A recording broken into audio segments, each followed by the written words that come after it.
àfáà Labeeb Agbaji ó identify ibi tó ti wá, ó sọ ìtàn àwọn baba ńlá ẹ̀. Mo dẹ̀ ti máa sọ kíní ti pẹ́ pé gbogbo àwọn foreigners tí wọ́n naturalize gbogbo wọn náà mọ history ara wọn, ṣùgbọ́n ẹ̀yin tẹ́ ẹ jẹ́ ọmọ tẹ́ ẹ pera yín lọ́mọ ọkọ tẹ́ ẹ ti di ọmọ àlè nílé bàbá yín, ẹ mọ ìtàn ìdílé yín. Ẹ̀yin tẹ́ ẹ sọ pé ẹ ti jẹ́ ọmọ ọkọ nìyí o, ṣùgbọ́n ẹ ti di ọmọ àlè nílé bàbá yín lénìí. So ọ̀pọ̀lọpọ̀ yín does not know your history. Ẹlòmíì gan kò mọ bàbá ńlá ẹ̀ kẹrin. Ẹlòmíì ò mọ bàbá ńlá ẹ̀ tó bá sọ pé lẹ́yìn grandfather ẹ̀ kò mọ bàbá tó bí bàbá ẹ̀. Mo ń bá bàbá kan sọ̀rọ̀, ọmọ Ìkálẹ̀ ni wọ́n. Ṣé ẹ mọ̀ pé bàbá yẹn kò mọ great grandfather ẹ̀? Bàbá yẹn kò mọ great grandfather ẹ̀,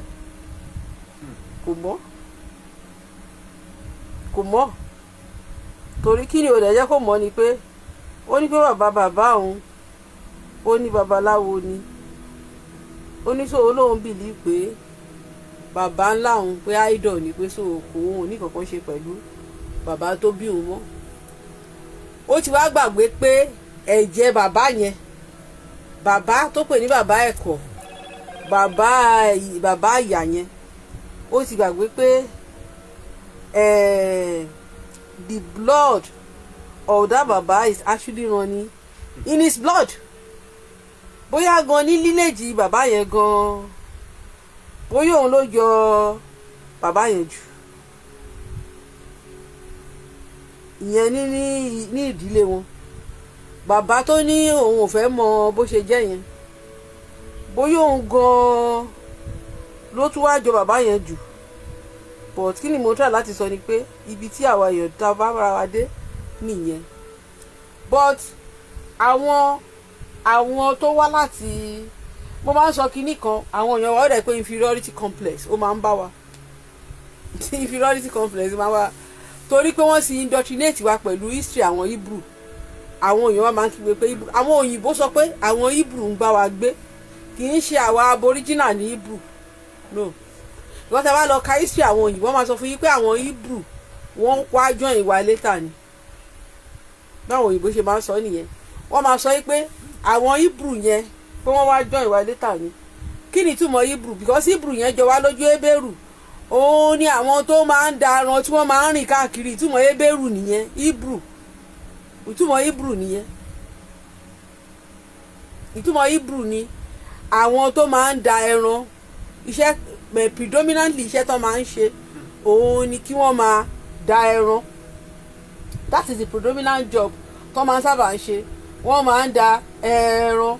Tó bá dẹ̀ ń da ẹran, ìyẹn àwọn Hebrew wọ́n máa ń da ẹran. Predominant iṣẹ́ tó máa ń sábà ń ṣe nìyẹn. Wọ́n máa ń da ẹran. So wọ́n máa ń da ẹran, then wọ́n máa ń rìn kiri. That's why they call them Hebrew. Ṣé ní pé tẹ́ bá ka Bible ẹ rí kán sọ pé wọ́n rí Abraham níbì kan. Abraham wọ́n kọ́kọ́ pè ní Hebrew nínú Bible torí pé Abraham òun náà ń dẹran káàkiri ni nígbà yẹn according to the Bible. Ó ń da ẹran kiri ni. So and he was called Hebrew because lẹ́yìn bí ìmọ̀ nǹkan tó máa ń ṣe àwa ọmọ káàárọ̀ àjíire. I don't understand. The problem is that nítorí pé a ti ń ṣe religion yẹn yẹ ti register sínú brain wa. Anything nípa ẹ̀sìn yẹn ó máa dàbí ìgbà tí wọ́n pinch wa ni o, bí ìgbà tí wọ́n fi ọ̀bẹ tí wọ́n fi gún wa ni. The way ta ṣe máa ń jà fún ẹ̀sìn àwọn Hebrew yìí, we can't even do it for our own forefathers.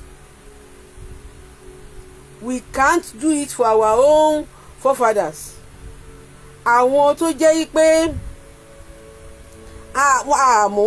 we are not genetically related to them, but only because we read their history in the history book and they taught us about them. Today àwọn ni àwa gbé làwa because àwọn ni àwa gbèrú. Nǹkan tí mo sọ sí ni pé genetically we are not connected to them. Genetically our related pẹ̀lú wọn. They don't know anything about us. Elaboye bó ṣiṣẹ́ bàbá mi father rẹ̀ you are welcome. Wọ́n ò mọ̀ kankan nípa wa, àní kankan ṣe pẹ̀lú wọn, wọ́n ò mọ̀ wá rí, wọn ò mọ̀ kankan. Bí 200 years ago àwọn bàbá wa gan kò yé wọn. Tí pásítọ̀ kan bá dọ̀tọ̀ bá sọ pé Jésù wá ní kí ló ń jẹ́ bẹ́ẹ̀. Tí àáfàá kan bá sọ pé Muhammadu àwọn bàbá wa níta ló ń jẹ́ bẹ́ẹ̀.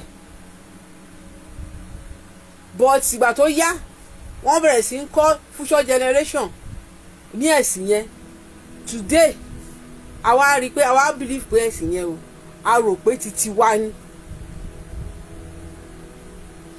Kò yàtọ̀ sí ọmọ tó jẹ́ pé ilé bàbá ẹ̀ ló ń gbé ṣùgbọ́n àlè ìyá ẹ̀ òun ló dàgbà sí lọ́wọ́. Bàbá ẹ̀ ló bí o, bàbá ẹ̀ ló bí ṣùgbọ́n àlè ìyá ẹ̀ ló mọ̀ gẹ́gẹ́ bí bàbá. Ṣé o pé àlè yẹn ò ní blood anything pẹ̀lú ẹ̀? Ẹ káàbọ̀ Ìfáládé Ìtùnú. Ṣé o pé àlè yẹn ò ní any blood kìíní pẹ̀lú ẹ̀? Ṣùgbọ́n àlè lórí gẹ́gẹ́ bí bàbá. Ǹjẹ́ tó wá rí bàbá ẹ̀ wá wọn bàbá ẹ̀ bí stranger. Ṣùgbọ́n ẹ̀jẹ̀ ta ló ẹni bàbá tó ń wò bí stranger yẹn bàbá yẹn ló dẹ̀ jọ ó jọ bàbá yẹn torítorí ó jọ bàbá yẹn tiwàtiwà. Kò ní any bloodline kankan pẹ̀lú àlè. Kò ní bloodline kankan pẹ̀lú àlè ìyá ẹ̀. Ṣùgbọ́n àlè ìyá ẹ̀ òun ló ti mọ̀ bí bàbá tipẹ́tipẹ́. Ṣó ti yé yín nísìn? So ǹjọ́ tó wá discover pé bàbá òun lélẹ́yìí ó wá wo bàbá ẹ̀ ṣe mọ̀ pé ṣe mọ̀ pé ẹ ti rí circumstances yẹn irú circumstances yẹn ni mo gbé wá. Òun ló ṣe àwa ọmọ káàárọ̀ àjíire lénìí tó fi jẹ́ yí pé àti Christian o àti Muslim o àfi ká máa gbèjà àwọn bàbá oníbàbá. Kí a máa ṣe kí ni ká máa gbèjà bàbá oníbàbá. MS bàbá ṣe fídíò kan ó ń sọ̀rọ̀ nípa Yahweh God of Israel. Lady kan dẹ̀ jáde ẹ ti rí pé ọmọ àlè ni o. Fídíò yẹn mo tiẹ̀ save ẹ̀ torí mo ní mo fẹ́ fún Lesi. Lady yẹn dẹ̀ ní pé MS bàbá pé ibi tó ń sọ̀rọ̀ lọ yẹn lọ́rọ̀ Islam ó ní kó fèsì lẹ́nìí ẹ̀ ó ní kó má wá sí lẹ́nìí àwọn. Ó ní àwọn bàbá MS bàbá ọmọ àlè ni mo ń ṣàlàyé yìí o. Bàbá tó ń pè láwọn bàbá MS bàbá yẹn àwọn bàbá tiẹ̀ ní o. Ó lóun á yẹ̀yẹ́ wọn lórí internet. Ìyẹn lady yẹn Bíbélì tí wọ́n dẹ̀ láwọn ń kà ó ní bọ̀wọ̀ fún bàbá rẹ àti ìyá rẹ kí ọba lè pẹ́ lórí ilẹ̀. Kì í ṣe Yahweh ló fún wa nílẹ̀ o. Lórí ilẹ̀ tí Olódùmarè tó jogún fún wa mo lè píìkì yẹn. Yahweh ò fún wa ńlẹ̀ because Yahweh ò kì í ṣe Olódùmarè. Yahweh gan o ó máa lọ ń gbalẹ̀ onílẹ̀ ni. Yahweh máa ń fa gidi gbalẹ̀ ni when you read the Bible. Yahweh ajagun gbalẹ̀ ni Yahweh. Gbogbo wa táwọn Muslim ń hùlé ni Yahweh ló initiate ẹ̀ nínú Old Testament. Mo hate hypocrisy. Tó o bá ń bú Muhammad tó dẹ̀ ń praise Moses you are a hypocrite. Bẹ́ẹ̀ ni tó o bá ń bú Muhammad àwọn Muslim ṣùgbọ́n tó wá ń praise Moses hypocrite ni ẹ́. Because tó bá ka Old Testament wàá rí gbogbo àwọn nǹkan tí Moses initiate. Wàá rí gbogbo nǹkan kí ni àwọn nǹkan tí Moses tó initiate tó dẹ̀ pé àwọn òfin tí Moses fi sílẹ̀ òun náà làwọn Muslim ń tẹ̀lé dè ní. Àwọn òfin tí Moses fi sílẹ̀ pé tó bá ṣe léè kán sọ lókùn pa tó bá blaspheme kán dáná sun gbogbo ẹ̀ ló wà ní Bible. Òun làwọn Muslim tó ń tẹ̀lé dè ní. So now you are blame Muhammad oní Muhammad ló bring violence ṣùgbọ́n o padà lọ síbi tí orísun violence ti wá. O padà lọ síbi tí orísun violence ti wá. Nínú Bible ẹ má bínú o ọ̀rọ̀ Labeeb mo wá sọ o. Nínú Bible the same God tó sọ yí pé thou shall not kill God yẹn ni o. Bí Mósè ṣe ń sọ òfin yẹn kalẹ̀ bọ́n ṣe sọ fún wa, òfin tí wọ́n ní Mósè lò pẹ̀lú ẹ̀ ní orí àpáta Mount Sinai. Ara òfin yẹn ni pé thou shall not kill. The same God òun ló ní kàn 3,000 àwọn Hebrew tí wọ́n náà ṣe golden calf, ó ní kàn pa gbogbo wọn 3,000. Ó wà ní Bible pọ́n pa wọ́n lọ́jọ́ yẹn. God fúnra ẹ̀ òun ló kọ́kọ́ bírèkì òfin ẹ̀. Thou shall not kill. The same God tó ní thou shall not kill. Ó ní kí àwọn Levite ni wọ́n o, kì í ṣara àtà báyìí o. Bíi pé ní ilẹ̀ wa báyìí ẹ mọ̀ pé irú Ọ̀rúnmìlà báyìí tán ló bí ọmọ, kí wọ́n wá sọ pé kí àwọn tó jẹ́ priest, àwọn tó jẹ́ babaláwo nínú lílẹ̀dì Ọ̀rúnmìlà kí wọ́n dẹ̀ mú àwọn ọmọ Ọ̀rúnmìlà kí wọ́n dẹ̀ bẹ̀rẹ̀ sí ní bẹ́ wọn lórí, kán pa wọ́n. The same God ni o. Òun ló ó dẹ̀ wà nínú Bible bẹ́ẹ̀ pé wọ́n pa wọ́n. Nínú òfin tí God dẹ̀ sọ̀kalẹ̀ ó ní thou shall not kill. God ní ẹ má ya èrèkèrè, do not have statue àbí kí ló tiẹ̀ sọ yẹn náà, ẹjọ́ mi òyìnbó ẹ̀ mi ò tí mo lè lọ́ọ́ kàṣá. The same God ìgbà tó àwọn ọmọ Israel tí wọ́n ṣẹ̀ tí wọ́n ló rán ejò sí wọn kó máa ṣọ́ wọn, God ní o. Ó wá ní kán lọ ṣe ère ejò kí wọ́n hang ẹ̀ pé anybody tó bá ti wo ère yẹn ó máa rí gbàlà. Ṣe rí pé àwọn Christian Yorùbá ò lọ́pọlọ, because wọ́n kò máa píkì kankan tó máa sùtù wọn nu Bible. Ìgbà táwọn ta kéré ta máa ń lọ ṣọ́ọ̀ṣì wọ́n máa ń sọ fún wa pé idà olójú méjì ní Bíbélì, pé idà olójú méjì ní bí idà ṣẹ́mọ bí àdá Ògún yẹn, ẹ ṣáà bá àdá Ògún ṣe máa ń rí, ṣáà pé idà Ògún ojú méjì ló ní. Wọ́n yẹn máa ń sọ fún wa ńgbà tá à ń lọ sí ṣọ́ọ̀ṣì ni wọ́n máa sọ fún wa pé idà olójú méjì, wọ́n máa sọ fún wa pé òun ni Bíbélì. Tó bá kọjú síbí á kọjú síbí. So tó bá wá jókòó ti òfin mẹ́wàá yẹn wàá rí pé orí ẹ̀ ò pé. Nǹkan tí mo dá láti sọ ni pé tí wọ́n fi wá ń gbógun tì wá ní o wípé àwọn bàbá wa mọ ère àwọn bàbá ńlá wọn, kì í ṣe ère bàbá oníbàbá o. The same God tó sọ pé káwọn èèyàn òun kọ́ máa mọ ère, òun náà ló tún ní kó mọ ère. Nínú the same day Exodus yẹn àbí Deuteronomy tẹ bá tún tẹ̀síwájú ṣe àwọn fẹ́ méjì ló fi yẹn wà. Ó ní nínú temple ó ní kí wọ́n ṣe golden ère kérúbì. Kí ni wọ́n ń pè ní kérúbì? Ẹyẹ òwìwí ló ń jẹ́ bẹ́ẹ̀, ẹ lọ wò dáadáa. Èbó ló ń jẹ́ kérúbì. Mo kàn máa ń rẹ́rìn fáwọn ìtàn àpapọ̀ ẹ̀gbóyin ṣọ́ ẹ̀ pé àwọn bàbá wa ò gbọ́ English nígbà tó ń dá ṣọ́ọ̀ṣì nílẹ̀ tó ń pè ní kérúbì. Kérúbì ẹyẹ àwọn ìyá mi ló ń jẹ́ bẹ́ẹ̀ ní èdè Greek. God dẹ̀ wíṣù pé God gan respect àwọn ìyá mi nìyẹn. God ń ṣèbà fáwọn ìyá mi. Ó wá ní kàn fi gold kàn fi ṣe ère kérúbì sí apá ọ̀tún, kàn fi ṣe sí apá òsì ẹnu àbọ̀wọlé temple bó ṣe wà nìyẹn o. Kí ló ń pè ní temple? Ojúbọ ló ń jẹ́ temple. Kò sí nǹkan ṣe mọ̀ kẹ́ ní ṣe Bible Yorùbá wọn ní temple. Wọ́n fi it's just like wọ́n kó yín ní ọpọlọ brain. Kò sí nǹkan tó ń jẹ́ temple because it's just like now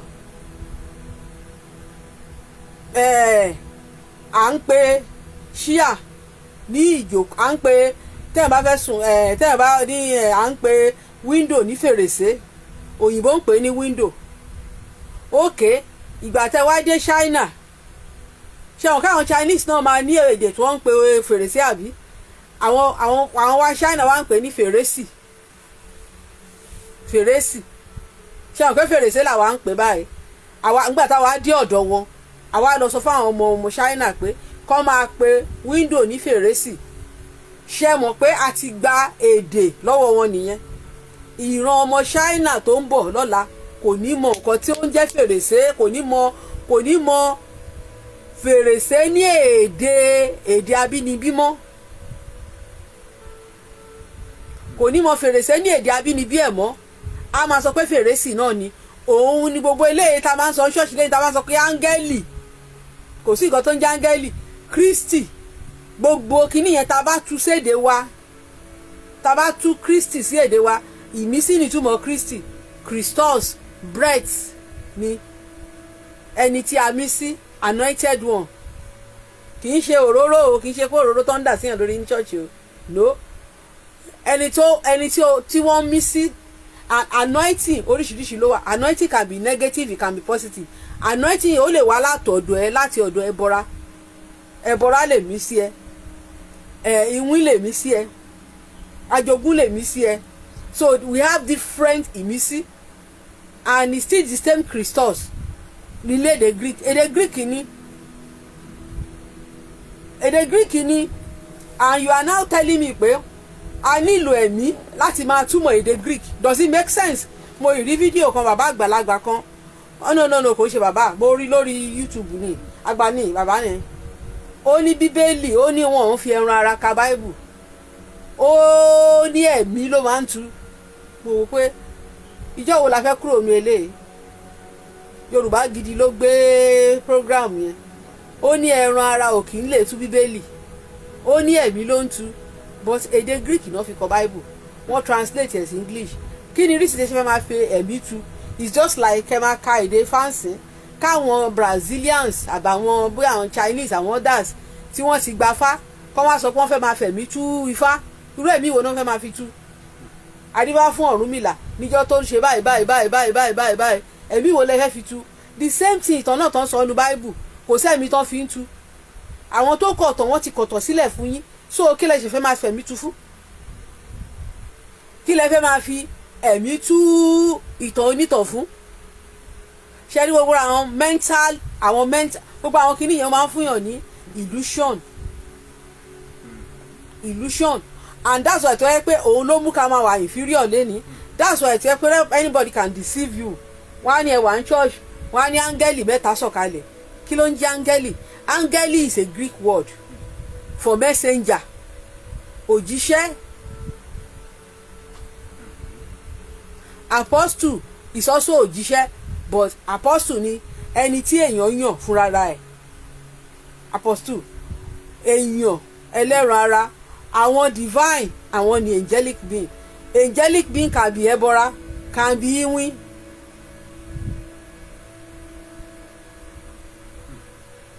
can be egbere, and can be human.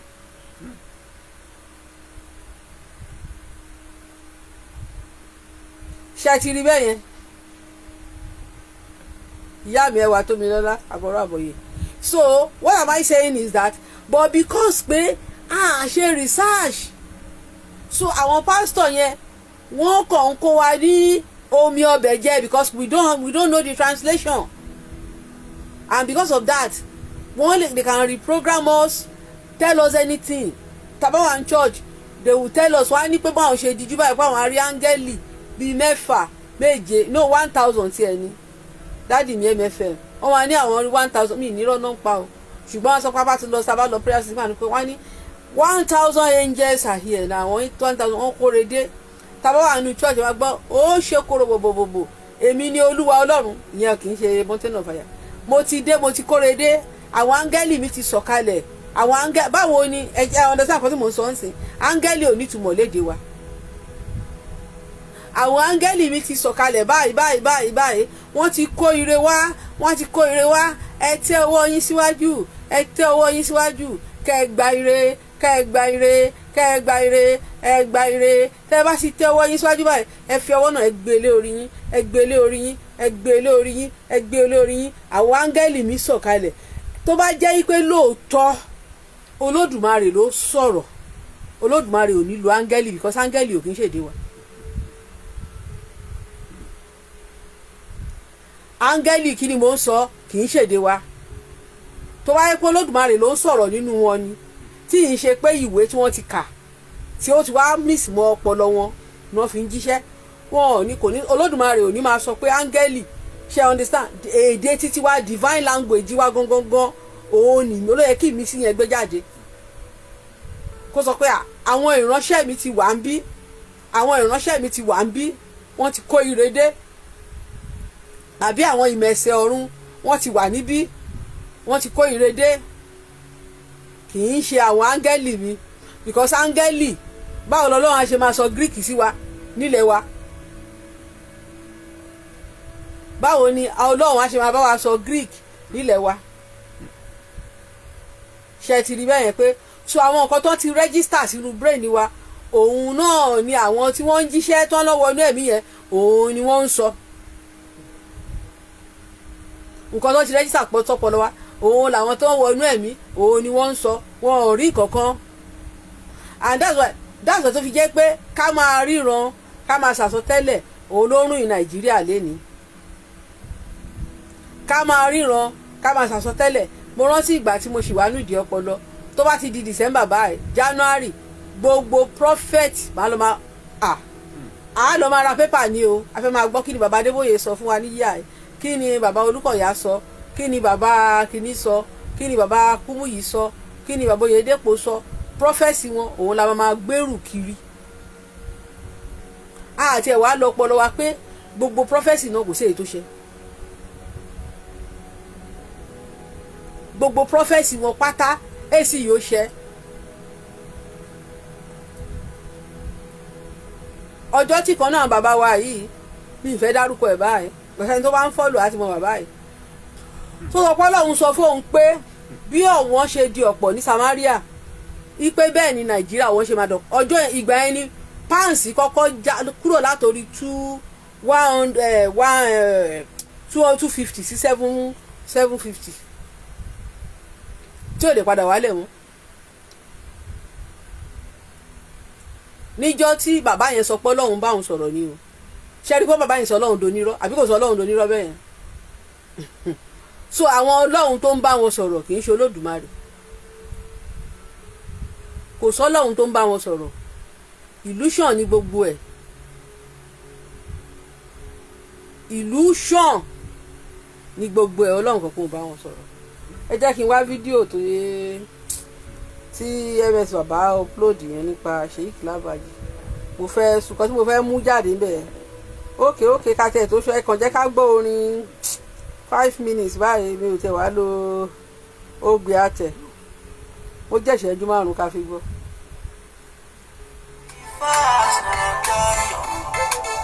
Sọ̀rọ̀ mi dayọ̀, ògbé àtẹ̀ alárè owó Ifá fi mí mọ̀nà ire wọlé bí ọmọ oníhun mẹ́kẹ̀dẹ̀ ni kì í ṣọmọ oníhun ìrìn àsìkò ni mo mọ̀ ọ́ ní lẹ́sẹ̀ lájẹ́ ti wọlé mi wá. mo jí ní gbòòrò mo rò ní gbòòrò jẹun ìgboro ara àwọn ọmọ wa tó ti ṣe pásítọ̀ tó ti lọ́nà náà padà wá ń kọrin fún fàyè o.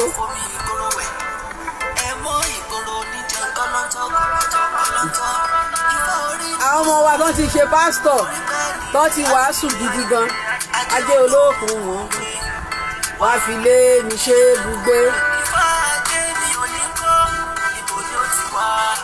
Ìdòwú Akínwálé you are welcome. Ìgboro màmá ní.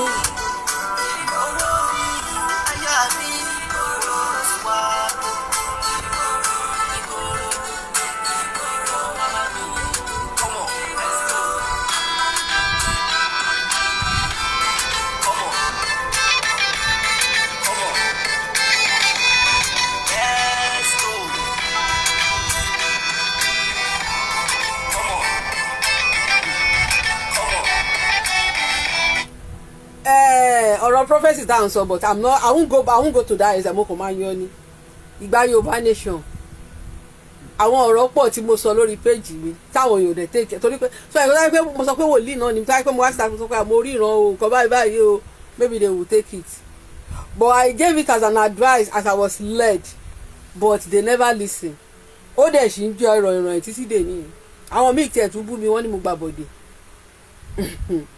àbí but gbogbo ẹ̀ ó ṣì ń jẹ́ ọ̀ràn but it's not the topic for today because I'm coming to address this thing.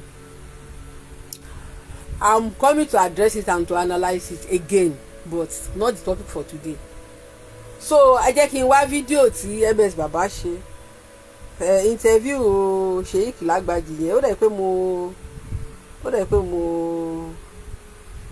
rẹ̀ pé mo okay ẹ jẹ́ kí n ń bọ̀ náà ẹ jẹ́ kí n lọ sórí page ms baba mo lè analyse ẹ̀ because kì í ṣe first time tí Labeeb Lagbaji máa sọ kíní yẹn ni ó ti pẹ́ tó ti máa ń sọ pé Sudan làwọn ti wá wípé Agbaji táwọn tó ń jẹ́ ní tí wọ́n ń jẹ́ ní. gbogbo alárí nǹkan tí mo fi sí ojú fọ́nrán yìí gbogbo alárí nǹkan tí mo fi. ẹ jẹ́ má bínú ó máa ń sọ pé Agbaji tí wọ́n máa ń sọ ní. You've not seen MS Baba on TikTok. ẹjọ́ He's exposing Islam there.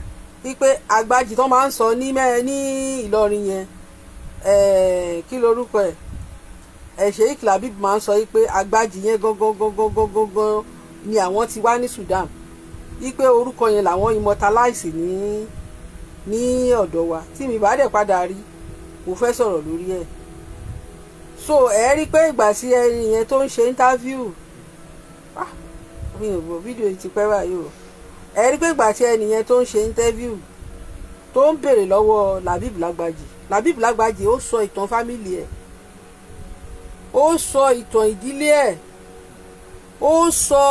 ó dárúkọ bàbá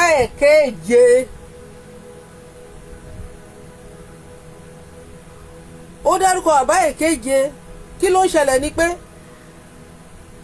àwọn ìran wọn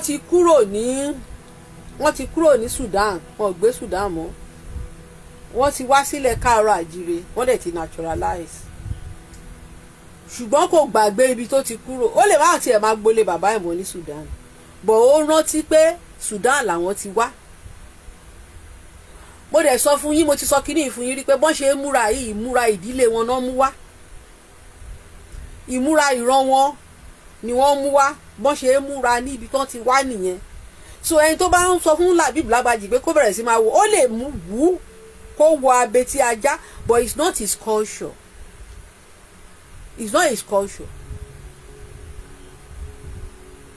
ó lè wú kó wọ abetí ajá but it's not his culture àwa ń wọ abetí ajá àwa làwa ń wọ gọ̀bì kò ń ṣe culture wọn it's just like bí àwa náà ṣe hélì àwọn ọmọ káàárọ̀ àjíire tó ti lọ sóko ẹrú àbáwọn tó ti pẹ́ àwọn tó wà ní Brazil tí wọ́n ń gbé àṣà lárugẹ léde gbogbo alára láàfin ọ̀wọ́ adé wọ́n ti rán aṣọ ṣọ̀ǹgóde bàbá bóyá bàbá dẹ̀ ló mú dání láti ilé I don't know àrí tí kábíyèsí wọṣọ ṣọ̀ǹgó ẹ̀rí tó rí ibi gan gbóná tí mo bẹ̀rẹ̀ sí ní post kábíyèsí pé no ẹni ọba tó bá ti gbé ìṣẹ̀ṣe lárugẹ o lórí péjì òmìnira ọmọ Odùduwà á máa gbé lárugẹ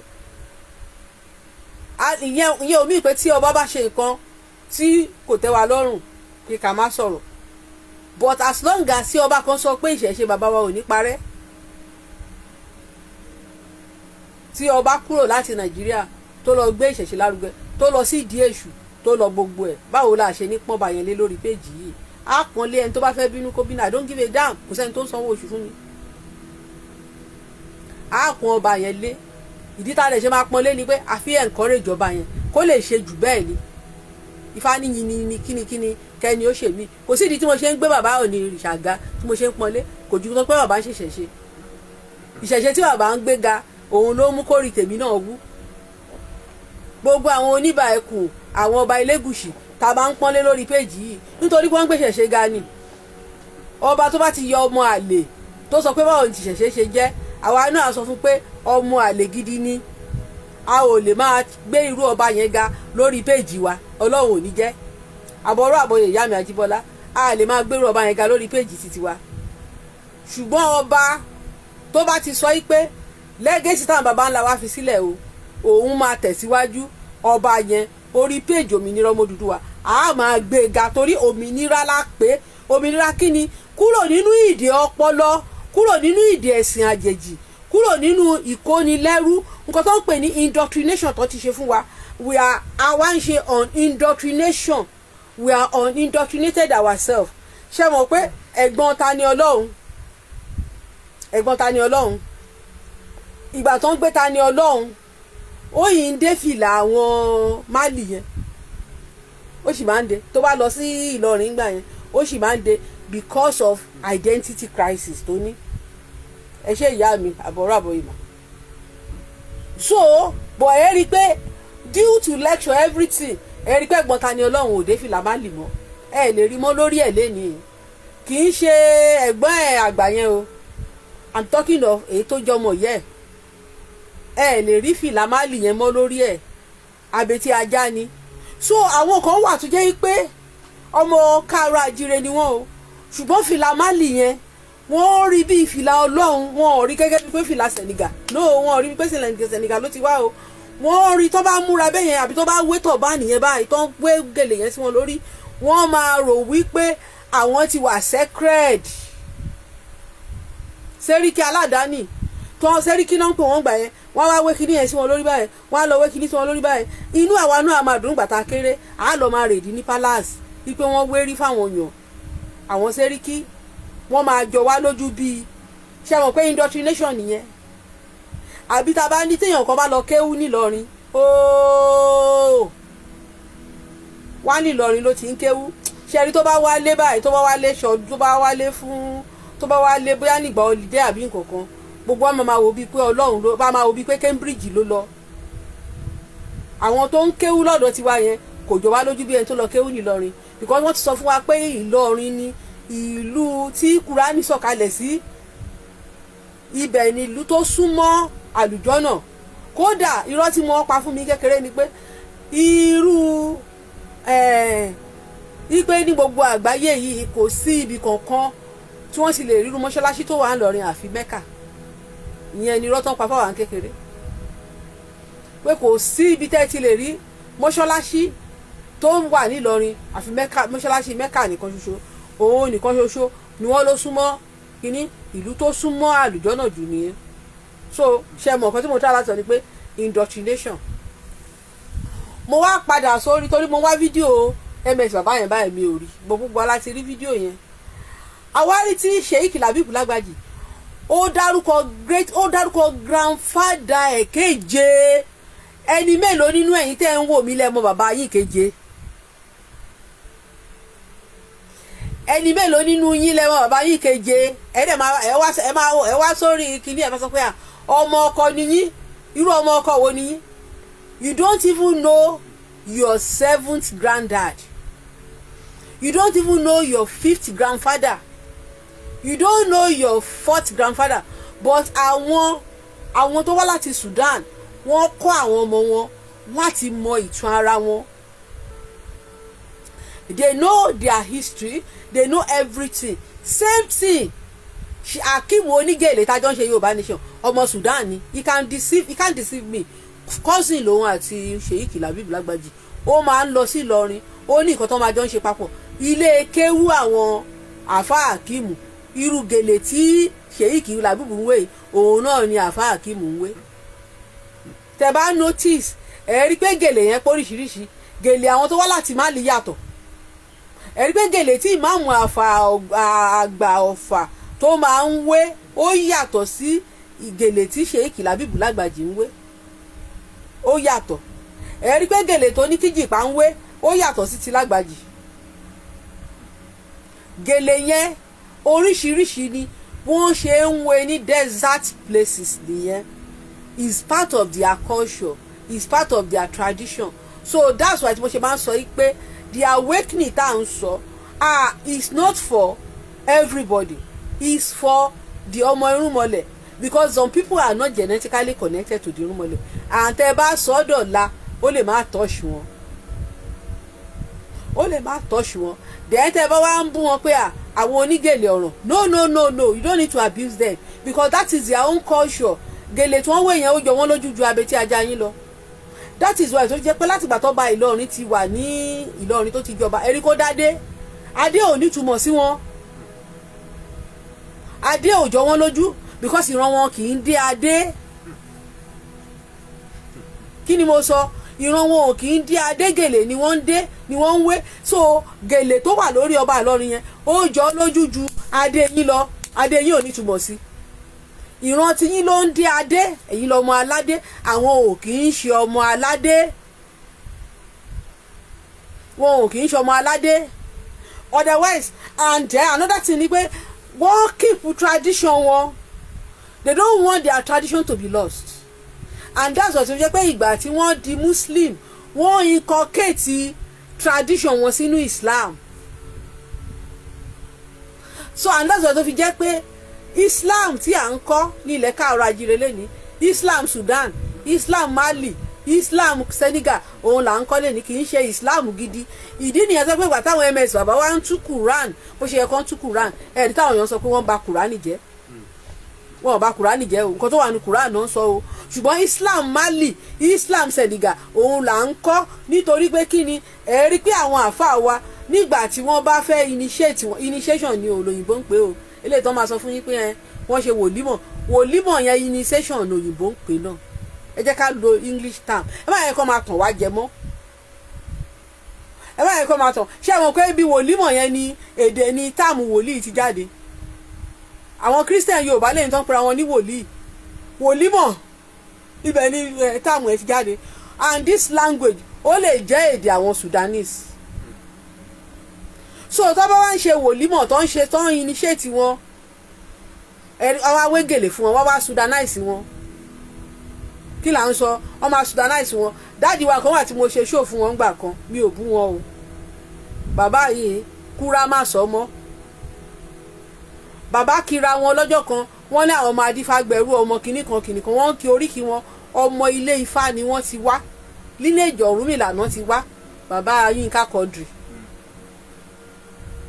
But nígbà tí bàbá, because he's a Muslim, wọ́n jẹ àdínì, wọ́n dẹ̀ wégele Mali sí wọn lórí, wọ́n Malinize wọn. But due to lack of knowledge, bàbá Yínká Quadri rò pé bóyá àwọn ṣẹ̀sìn, wọn ò mọ̀ pé àwọn ti di Mali. And that's why tó fi jẹ́ pé ọ̀pọ̀lọpọ̀ àwọn ọba wa lè ní ẹrú àwọn Mali nìyí. You are ẹrú lẹ jẹ́ sí àwọn Mali, ẹrú Sudan, ẹrú kíni ní àwọn ọba wa ni mò ń sọ o, ọba káàrọ̀ àjíire, irú àwọn bíi Olúwo ẹrú Mali ni wọ́n, kì í ti ẹ ṣe ẹrú àràbó, ẹrú Mali, ẹrú Sudan, gbogbo ẹrú àwọn ará Mali, ẹrú àwọn ará Sudan, ẹrú àwọn ará Morocco àti àwọn Senegal tó ń gbẹ̀sìn wá, ẹrú lẹ jẹ́ fún wọn. Torí pé àwọn bàbá ti yín ìgbà tí àwọn pípù yìí dé, àwọn bàbá ńlá wọn dọ̀bálẹ̀ fáwọn bàbá yín. Ìgbà tó yá àwọn bàbá yín sọ pé wọ́n sọ wọ́n dọmọ, òun náà fi naturalize, wọ́n talẹ̀ fún wọn, wọ́n ní kí wọ́n lọ múlẹ̀ kí wọ́n settle kan máa bá wọn gbé, wọ́n naturalize. Òun máa ń sọ yí pé kóyìnbó tó bẹ̀rẹ̀ sí fún àwọn èèyàn níwèé ìgbèlú, àwọn bàbá wa ló kọ́kọ́ ṣe. As of that time, ìgbà táwọn bàbá ti wá ti ń fún àwọn èèyàn níwèé ìgbèlú, Europe wọn barbarian ni wọ́n ní bíbáyé, wọn ò gbàlejò rárá. Tó bá rí àlejò bí wọ́n máa pa ni, racist ni wọ́n. Àwọn bàbá ti wá dẹ̀ ti ń fún àwọn èèyàn níwèé ìgbèlú, wọ́n ti ń sọ àwọn foreigner, wọ́n ti ń sọ wọ́n dọmọ onílùú. Ṣẹ́rí civilization bẹ́ẹ̀ yẹn, wípé àwọn bàbá wa ti wà civilized ti pẹ́, òun ni mò ń ṣàlàyé yìí. So kí ni àtúrà sọ ni pé wọ́n wá preserve heritage wọn. Tí àwọn àfáà bá ń sọ yìí pé kí àwọn ọmọ Yorùbá kọ́ máa dọ̀bálẹ̀, ṣe rí àwọn ọmọ wọn náà ń sọ fún, because ní culture wọn ò kì í dọ̀bálẹ̀ kí bàbá. Ẹ jẹ́ ká máa là á, ibi tí wọ́n ti wá, ìran wọn, àṣà wọn ni wọ́n ń preach nínú Islam. Nínú culture wọn, wọ́n máa ń kúnlẹ̀ kí ọkùnrin máa ń kúnlẹ̀ ni, kì í ṣèdọ̀bálẹ̀. Mo fẹ́ kẹ́ gẹ́ẹ̀tì kan tí mò ń sọ lénìí. Ṣé o pé gbogbo wa máa ń sọ pé àwọn àfáà yìí wọ́n ń ba àṣà wa jẹ́, wọ́n ń ba àṣà tiwa jẹ́, wọ́n fi ń tún tiwọn ṣe ni, because àwọn ń preserve culture wọn. Wọ́n mọ̀ pé àwọn ti naturalize sí ilẹ̀ káàrọ̀ àjíire, but they want to keep that culture and tradition. Tradition àwa tá a jẹ́ aboriginal people, àwa la máa ń dọ̀bálẹ̀, but tradition ti àwọn ò ń dọ̀bálẹ̀, àwọn máa ń bẹ̀rẹ̀ ni, and they don't want their children come and behave bí titi wa. Ìdí nìyẹn tó ń ṣe máa ń sọ yí pé kí àwọn ọmọ wa kọ́ máa dọ̀bà káwọn ọmọ yàwọn pé lè kéwú tó ń lọ àwọn ọmọ wọn wà ń bẹ̀ now they are not telling everybody pé ẹ gbọ́dọ̀ dọ̀bálẹ̀ fún àwọn òbí yín mọ́ because it is not their culture they are preserving their own culture. They are doing what? They are preserving their own culture which is tó yẹ pé sí ọ̀dọ̀ títí wa ó wà ó ń ba tradition tiwa jẹ́ because nínú tradition tiwa ọmọ máa dọ̀bálẹ̀ fún bàbá ẹ̀ lọ́dọ̀ títí wọ́n máa ń bẹ̀rẹ̀ ni ẹ̀rí ẹ̀rí pé tán bá rí ọba Ìlọrin ẹ̀rí kan máa bẹ̀rẹ̀ tán máa ní ṣéwù gbogbo wọn máa bẹ̀rẹ̀ ni kò sẹ́ni tó máa dọ̀bálẹ̀ àfi tó bá bí yàtọ̀ mọ káàárọ̀ àjíire kan tó dojúlówó ọkọ tó bá lọ bẹ̀ bóyá o máa dọ̀bálẹ̀ fún ọba Ìlọrin I don't know that but today ẹ̀rí àrí fídíò kan tó go viral recently títí kan toilet ẹ̀rí pé ṣe gba toilet náà débẹ̀ níṣe ló ṣe kí ni níṣe ló dọ̀bálẹ̀ gbogbo wọn ní kìjìgbà bẹ́ẹ̀ gbogbo wọn dọ̀ wọ́n ń bẹ̀rẹ̀ mọ́lẹ̀ nítorí pé wọ́n bí wọ́n ṣe ń bẹ̀rẹ̀ ni wọ́n ń kúnlẹ̀ nítorí pé that is their own culture and tradition tí wọ́n ń preserve ṣe rí pé ẹ ti rí bẹ́ẹ̀ pé opposite ẹ rí pé ìmúra wọn ó yàtọ̀ sí ìmúra títí wa bọ̀ lẹ́ẹ̀ni àwọn tó jẹ́ indigenous wa tí wọ́n di muslim ẹ rí pé àwọn muslim yìí olórí burúkú àwọn ti di ọmọ òfò tó yẹ pé àwọn náà wọ́n máa wérí fún yín wọ́n á change yín they are changing your identity dàńdógó ẹ rí pé tẹ́bá ẹ rí pé the way tí àwọn ṣe máa ń rán bùbá àwọn ó yàtọ̀ sí titi wa ẹ rí pé ó yàtọ̀ sí titi wa so ẹlẹ́ẹ̀kejì nǹkan tí fẹ́ sọ ni pé àwa ń sọ̀rọ̀ èèwọ̀ ṣe rí àwọn èèwọ̀ ìlú kan wà tó jẹ́ pé ọmọ onílùú nìkan ṣoṣo ni èèwọ̀ yẹn máa ń bá wí kò kí ń bá ará ìta wí ọmọ onílùú nìkan ṣoṣo ni èèwọ̀ yẹn máa ń bá wí tó bá jẹ́ pé nísìn ní ìlú yín wọ́n sọ pé kó tó di pé bóyá àwọn awérímàwé gèlè kó tó di pé wọ́n dé awérímàwé fìlà ni àwọn ìyá bàbá mi máa ń pè wọ́n awérímàwé fìlà ni wọ́n máa ń pè wọ́n lákòókò so tó bá yẹ pé káwọn awérímàwé fìlà kan tó dé wọ́n máa ń wérí wọn kì í dé fìlà so òun làwọn bàbá ńlá wa ṣe máa ń pè wọ́n ní awérímàwé mi mọ̀ bóyá àwọn míì mọ̀ awérímàwé fìlà ni wọ́n máa ń pè wọ́n lákòókò so wọ́n máa ń lọ káàkiri wọ́n máa ń polówó ẹ̀sìn Islam nígbà yẹn so kó tó di pé àwọn awérímàwé fìlà kó tó di pé wọ́n dé bóyá ní ìlú yín sìn ìlú yín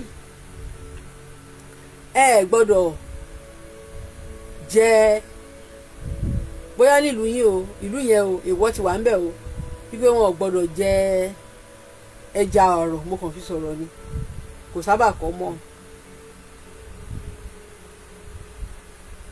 so àwọn awérímàwé fìlà tó ń ti wá pẹ́ tó ń sọ èdè yín ṣe mọ̀ táwọn bàbá yín ti naturalize tó ti pẹ́ lọ́dọ̀ yín tó bá jẹ ẹja àrọ̀ yẹn nǹkan kan ò ní ṣe wọ́n because kò wọ́n ń ṣe indigenous ọmọ ìlú yẹn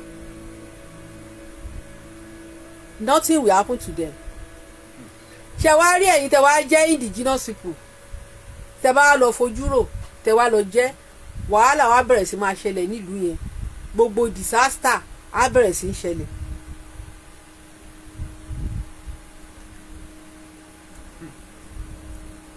Okay ìyá mi wòlímọ̀ is like àtúndí born again okay ó ti yé mi bẹ́ẹ̀ getting your identity and being initiated okay ẹ ṣe. so kí ni mo gbìyànjú láti sọ ní pé nígbà tẹ́yin bá ti wá jẹ èèwọ̀ gbogbo nǹkan á bẹ̀rẹ̀ sí máa dàrú fún ẹ̀yin ará ìlú gbogbo nǹkan á bẹ̀rẹ̀ sí máa dàrú fún àwọn ará ìlú torí pé kí ni ẹ ti ṣàfojúrò ẹ ti ṣe kí ni ẹ ti ṣàfojúrò àwọn kẹrẹ tán bá ṣe nǹkan kò ní ṣe àwọn kò sí nǹkan tó máa ṣe wọ́n torí pé wọn kọ that ẹ mọ̀ pé ègún ìdílé ó máa ń lọ pẹ̀lú blood ni ìṣùà àkókò tó bá fẹ́ ọmọ ìṣùà tó bá ní fọmọ ìṣùà lọ́kọ tó lọ ṣàgbèrè àkọ́bí ẹ ó máa kú ọkùnrin ò ní kú o gbogbo ọmọ ẹ máa kú tó ọkọ ẹ náà máa padà kú.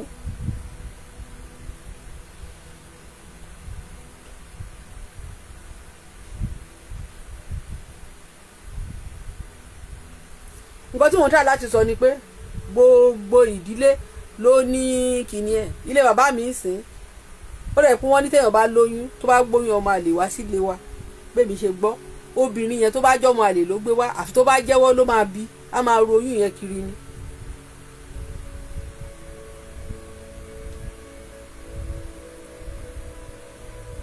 kò ní bí ọmọ oyún á kàn máa dàgbà sínú ẹ̀ so ìgbà tó bá wá jẹ́wọ́ pé o ẹ máa gbà mí o ọmọ àlè ló ń gbé ìgbà yẹn ló yẹ̀ ṣe máa bímọ.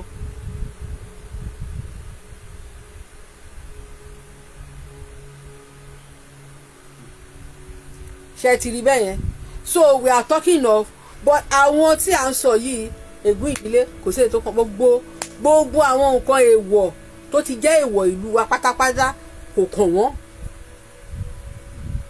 because they are not genetically connected to the soil kò yàtọ̀ sí àwa náà ní ilẹ̀ àjèjì tá a wà ṣe wọ́n pé àwọn èèwọ̀ ìlú yẹn báyìí àwọn ọmọ ìlú yẹn gangan ló máa rí lìwọ́rì àwa àjèjì náà tá a bá ṣe kò sí nǹkan kan tó fẹ́ ṣe wá ní ilẹ̀ àjèjì although àwọn ti pẹ́ wọ́n ti naturalize but they don't have the blood wọn ò ní blood of that land wọn ò wà connected to the ancestors of the land ṣùgbọ́n ibi tí wọ́n ti wá wọn ò gbàgbé orírun wọn ìgbà táwọn bàbá wọn dé ń kúrò lọ́wọ́ owó lè ní kan tó sọ fún wọn pé keep this pass it from one generation to another generation from one generation to another generation from one generation to another generation from one generation ẹ rí i pé àwọn èèyàn wa tó lọ sí Brazil wọ́n pass culture yẹn from one generation to another òun ló jẹ́ kí bàbá ò nílò lọ sí Brazil kó lọ máa gba public holiday fáwọn oníṣẹ̀ṣe lọ́hùn òun ló jẹ́ káláàfin lọ Brazil táláàfin fi àwọn kan ló ṣiṣẹ́ àti gbogbo àwọn èèyàn wa tó ń lọ àwọn babaláwo wa tó ń lọ àtàwọn ọba wa tó ń lọ táwọn mi ò tiẹ̀ publicize ẹ̀ wọ́n tẹ̀ sọ pé àwọn Ìjẹ̀ṣà wọ́n tún ní Brazil àwọn Ìjẹ̀ṣà tó kó lẹ́rú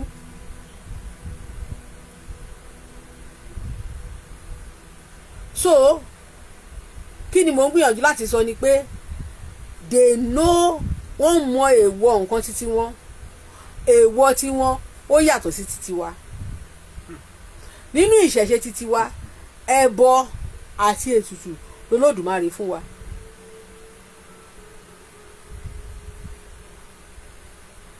nínú ìṣẹ̀ṣe títí wa ẹbọ àti ètùtù lolódùmarè fún wa ká máa rúbọ sí àwọn alálẹ̀ wa ká máa rúbọ ká máa ṣètùtù ká máa ṣe gbogbo nǹkan orò ìlú ní orò wọ́n máa fi ń fọ ìlú mọ́ ni tó bá jẹ́ pé orò fẹ́ pààyàn ni wọn ò ní sọ pé kólúkálukú wọlé tó wáyé fún àwọn bàbá wa fẹ́ pààyàn wọn ò ní jẹ́ kólúkálukú wọlé ṣùgbọ́n wọ́n ní tó bá ti ń fi orò ń fọ̀lú mọ́ àwọn ẹ̀mí tó máa ń kúrò àwọn ẹ̀mí ajógún wọ́n ní odindi ẹ̀mí ó lè wọnú ẹlòmíì ẹnìyàn á bẹ̀rẹ̀ sí máa ṣe nǹkan tó yẹ kó ṣe òun náà ṣe máa ń sọ pé tó bá ti ń fi orò fọ̀lú mọ́ ẹ̀yin èèyàn ẹ jókòó sínú ilé yín ẹ máa dẹ́jà ẹlòmíì máa dẹ́jà after ọdún kan ó máa kú dànù torí pé ẹ̀mí kẹ́mi ti wọnú ẹ ẹ̀mí tó lágbára ẹ̀mí mùjẹ̀mùjẹ̀ òun ni wọ́n lé kúrò nílùú ṣùgbọ́n ìwọ olóò lágídí ẹ wá rí pé lè níyìn kí ni mo ń try láti sọ ni pé àwọn foreigner tí wọ́n ti wá naturalize bí àwọn Christian wọ́n ṣe gbé concept Christianity wá láti fi change tradition wa àbọ̀rọ̀ àbọ̀yè bàbá mi ẹ káàbọ̀ mo ti send ìgbìní sí látẹ̀kọ́ a lè tún fẹ́ parí ètò báyìí ẹ padà lọ wò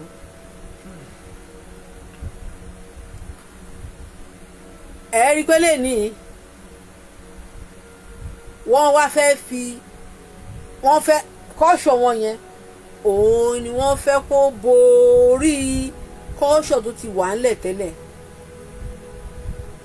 gbogbo àwọn bàbá wa tán wétọ̀ bá ń fún títí kan Àwùjalẹ̀ àná àwọn bàbá wọn ló wétọ̀ bá ń fún wọn ibẹ̀ l'Àwùjalẹ̀ àná ti get illusion inferiority complex torí pé Àwùjalẹ̀ àná ò lè wà proud nígbà tó ń sọ fún pé idol làwọn bàbá ńlá ẹ̀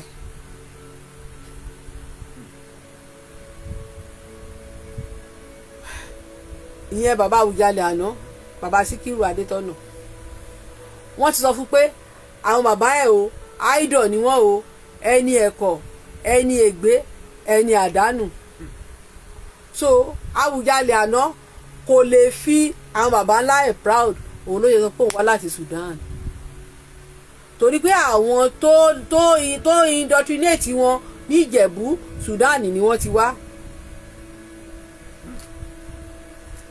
àwọn tó indoctrinate wọn Sudan ni wọ́n ti wá òun ni bàbá ṣe di ọmọ Sudan ẹ má bínú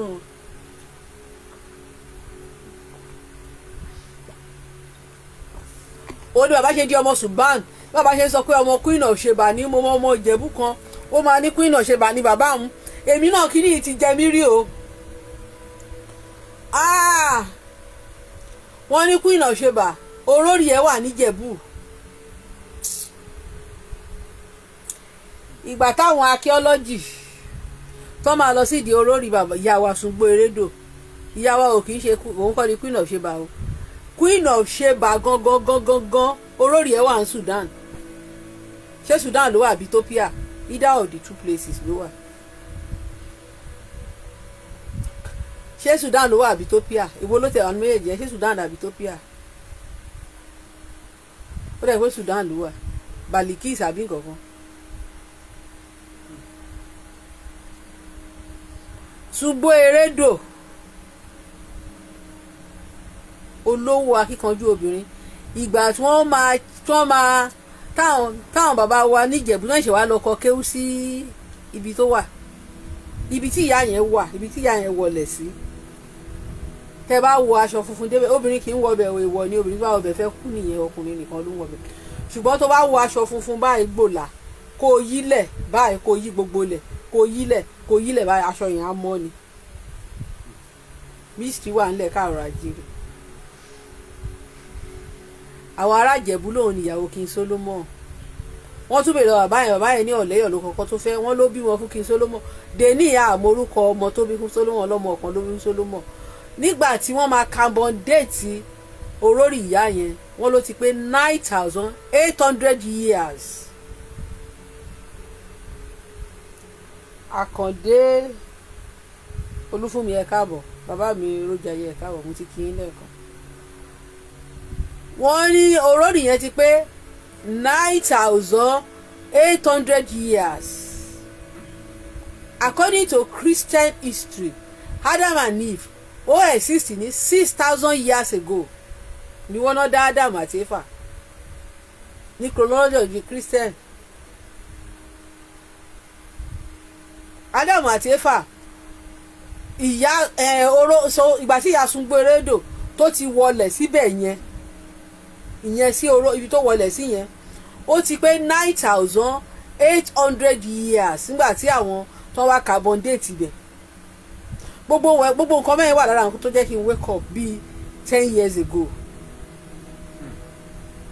tí mo bẹ̀rẹ̀ research 10 years ago bó ti ẹ̀ jẹ́ pé gbogbo táìmù yẹn náà kò tí ì yé mi dáadáa bọ̀ kí nìyẹn ń fún mi ní awakening pé how can báwo ni wọ́n ṣe máa carbon date ẹ máa ibi tẹ́mi gan religion stupidity ni mi ò mo níṣe làwọn òyìnbó ń purọ́ bọ̀ létà ó wá yé mi gbà tí mo wá sọ pé òyìnbó yẹn sọ fún mi pé no wípé òun kọ́ níyàwó Solomon mo ní because àwọn òyìnbó yẹn fẹ́ change history àwọn ò fẹ́ ká máa proud pàwọ́ ní Hebrew tó wọ́n tàn mí jẹ pé Hebrew ni mí wọ́n yẹn sọ fún wa ní ṣọ́ọ̀ṣì pàwọ́ ìran Israel 12 mo lóun ni wọ́n ṣe yí déètì yẹn àṣé ẹ mọ̀ nǹkan tí mo sọ ni ẹni tó bá ti jọ ẹrú ó máa ronú bí ẹrú ni but carbon dating yẹn ó fún àwa ní pride ni ipe history wa ó ju history Bible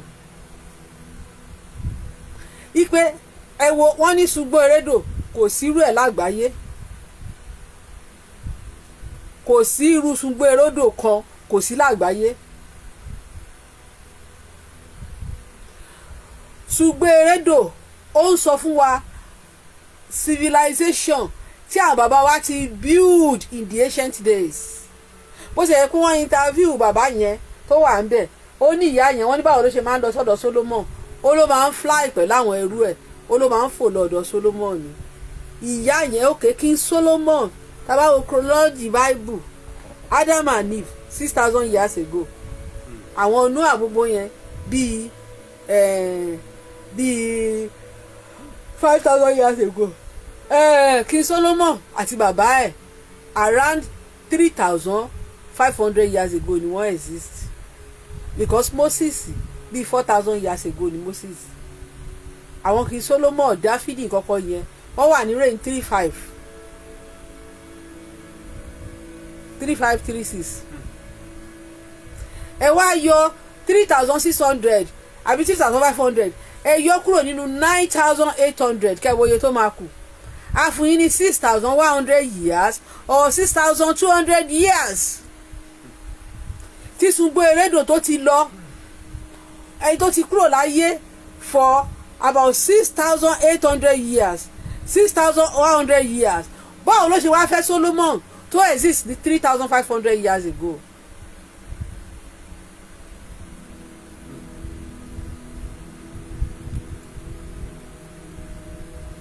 ṣe ti rí bẹ́ẹ̀ yẹn pé àwọn tó ń sọ pé religion ó máa ń fúnyàn ní personality disorder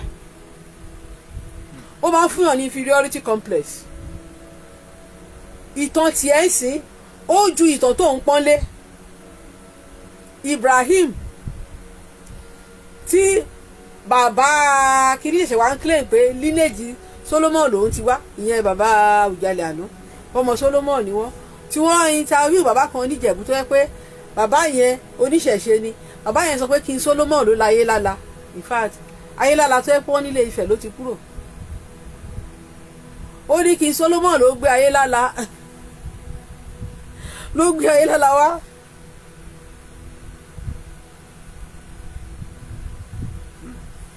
wọn lè change ẹ mọ̀ pé òyìnbó òṣè òyìnbó dàbí ti tiwa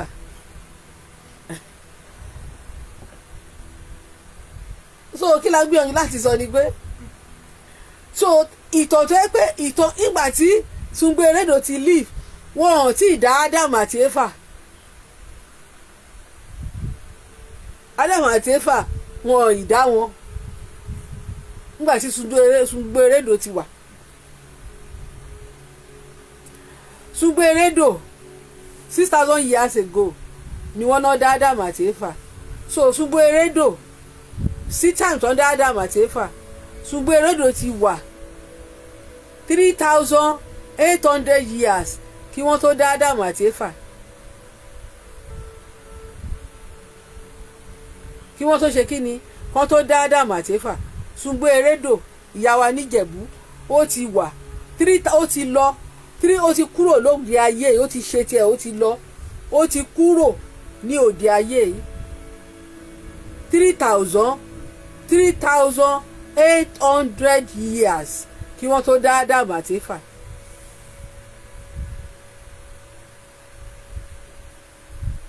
Òun ni bàbá wa Àwùjalẹ̀ àná wá ń sọ pé ọmọ Solomon ni òun ni mo ṣe ń sọ yìí pé lẹ́ẹ̀ni ọ̀pọ̀lọpọ̀ ìtàn wa wọ́n change date fún wa ni yes wọ́n change kí ni mò ń sọ òyìnbó change date ni wọ́n da orí ìtàn yẹn kodò reason ni pé they were backdating that history wọ́n bargain pẹ̀lú àwọn foreigners lẹ́ẹ̀ni mo jókòó mo ronú lẹ́ẹ̀ni pé Yorùbá tá à ń jẹ́ yẹn orúkọ yẹn wọ́n fi kó wa pọ̀ ni wọn ò fẹ́ kí discrimination wà lọ́jọ́ iwájú ni òun náà ṣe padà sọ gbogbo wa ní Yorùbá àtàwọn foreigner o àti gbogbo yìí o ẹ jẹ́ ká wá orúkọ kan tó fìtì yín irọ́ ni wọ́n máa ń pa pé wọ́n kàn rò no ó possible kò yẹ pé àwọn foreigner to naturalize àwọn náà ò distort identity wọn ń gbà yẹn ṣàwọn pé colonial ló padà wá àwọn náà ò distort identity wọn pé àwa ò Sudan làwa ti wá o wọ́n ń pera wọn ní Àgbàjì àwọn tó wá láti Mali wọ́n lórúkọ tó ń pera wọn àwọn tó wá tó òyìnbó dé lòyìnbó wà wò pé ẹ jẹ́ ká kú máa fẹ́ gbogbo yín ní Yorùbá ẹ jẹ́ ká máa fẹ́ gbogbo yín ní Yorùbá papọ̀ ẹ rí i pé orúkọ Yorùbá yìí mo máa ń sọ àwọn èèyàn láìkí ẹ̀ bọ̀ mo ti ṣe ṣó lórí ẹ̀ nígbà òkìní orúkọ yẹn sáìdì ibi táwọn Labeeb ti wá lórúkọ yẹn ti wá.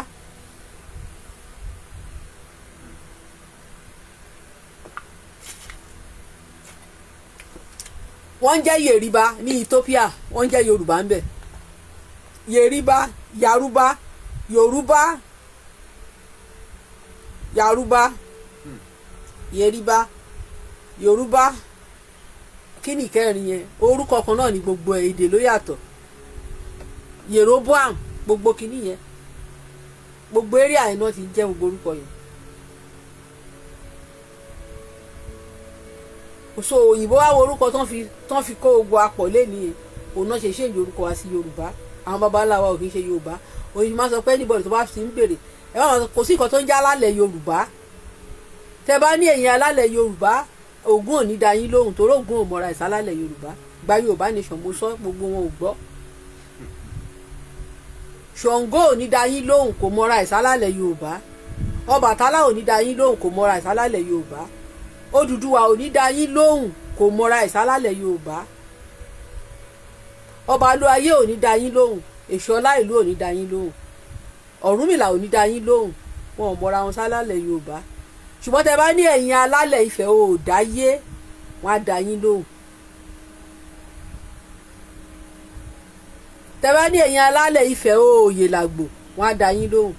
Ṣùgbọ́n Ifẹ̀ ò dáyé ló dájú láti máa lò torí òun nífẹ̀ẹ́ àkọ́kọ́. Ẹ̀yin alálẹ̀ Ifẹ̀ ò dáyé o ẹ̀yin alálẹ̀ Ifẹ̀ ò dáyé o ẹ̀yin alálẹ̀ Ifẹ̀ ò dáyé o ẹ wá bá wa túnlẹ̀ yìí ṣe. Àwọn irúnmọlẹ̀ á máa rọ̀ wọ́n á máa gbọ́ níbikíbi tán bá wà. Ṣùgbọ́n tẹ́ bá sọ pé ẹ̀yin alálẹ̀ Yorùbá o wọn ò mọ nǹkan tó ń jẹ́ bẹ́ẹ̀. Ṣọ́ mọ nǹkan tó ń jẹ́ Yorùbá ni wọn ò pè wọ́n Yorùbá rí wọn ò dórúkọ yẹn rí. Bọ̀tàbá ní 2021 Àgbà Yorùbá nation wọ́n gbé mi jáde wọ́n jù mí dànù nínú gúrùpù kan gbà tí mo sọ àìbọ̀n yẹn tún sọ mo ṣe sọ ní clubhouse wọ́n yọ mí dànù straight wọ́n ní mo fẹ́ dá ogun sílẹ̀ nílẹ̀ Yorùbá tó dúpọ̀ sọ pé kọ́ máa pè Yorùbá yẹn ò lè help wa pé tábà la fẹ́ gba Yorùbá nation ní ìgbà àlè rí gbà. Ṣùgbọ́n tábà sọ pé a fẹ́ gba Oòduà àgbà torí pé Oòduà ní gbogbo wa. Odùduwà wà Oòduà tún ni wá ìtàn ọjọ́ mi ni mo ti fi ṣe tíṣìn rí odù tó bí wa odù 16 ni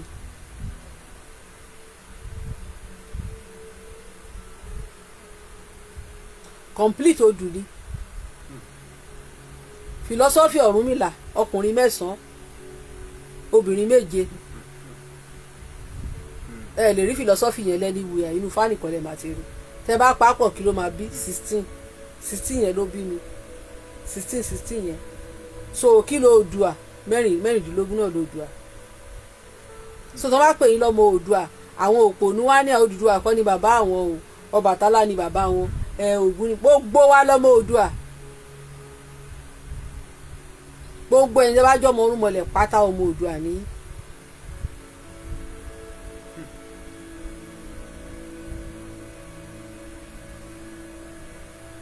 Gbogbo ọmọ tó bá ti wá láti ara Orúnmọlẹ̀ tó jẹ́ ọmọ ìṣẹ̀dálẹ̀ ọmọ Oòduà ní gbogbo yín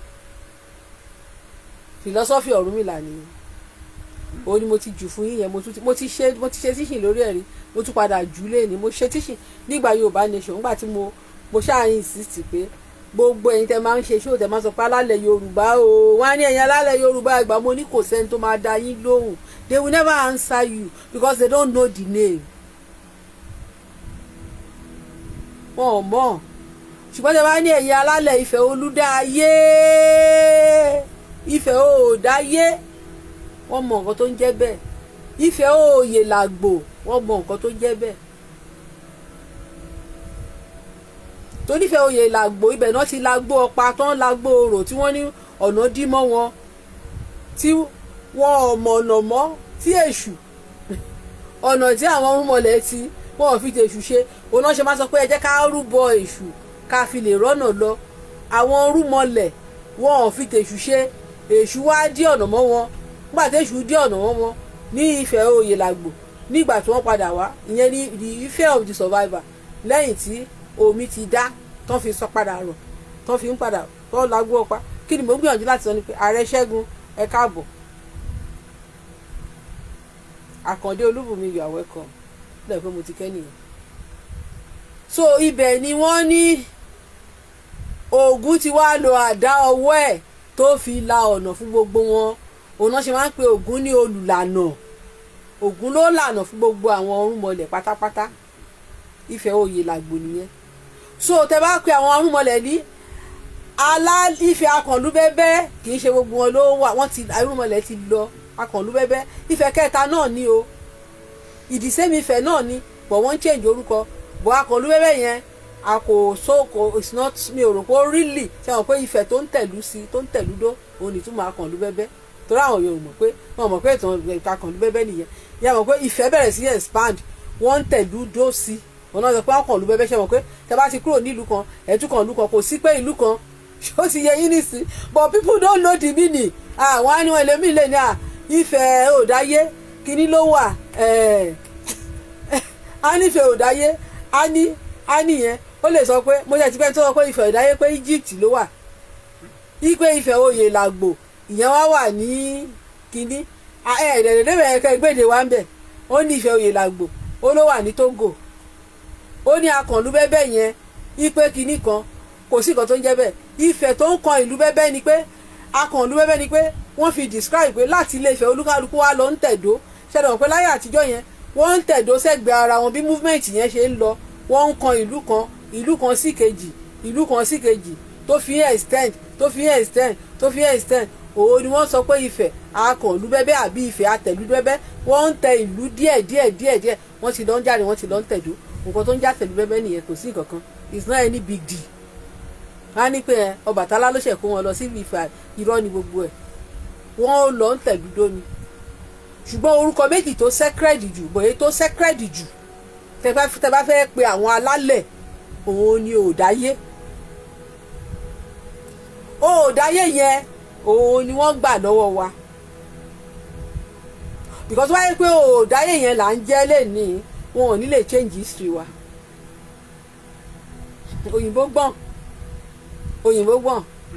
ṣé wọn pé Ifẹ̀ òdáyé mi pé àwọn tó kọ́kọ́ délé ayé. Ẹjọ́ nígbà tá a bá ń jẹ́ òdáyé, ẹjọ́ báwo náà wọ́n ṣe lè change history wa ẹjọ́?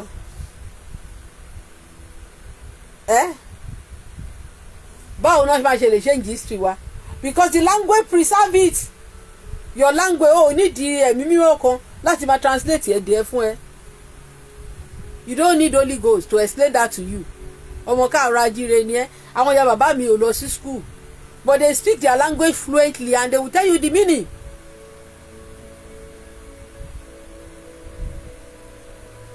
So need anybody láti ṣẹ̀ṣẹ̀ máa explain èdè rẹ fún ẹ in your mother tongue. That is your own language.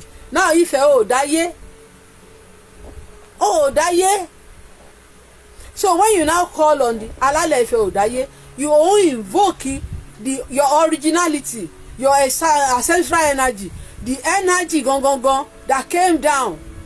Àwọn ọ̀rúnmọlẹ̀ míì ta àrántí mọ́, those who we don't read, àwọn míì wà tí gbogbo wọn kọ́ lódò òrìṣà. But when you now say the alálẹ̀ Ifẹ̀ òdáyé, those first inhabitants of earth, àwọn tó kọ́kọ́ délé Ifẹ̀ òdáyé, when you now call on them, they will answer. Ẹ wá túnlẹ̀ ìṣe, they will answer. But you are crying, alálẹ̀ Yorùbá ẹ máa bọ̀, they will not answer you because they don't know the meaning. That name the name is alien to them. They don't know it. Orúkọ tí wọn ò gbọ́ rí ni.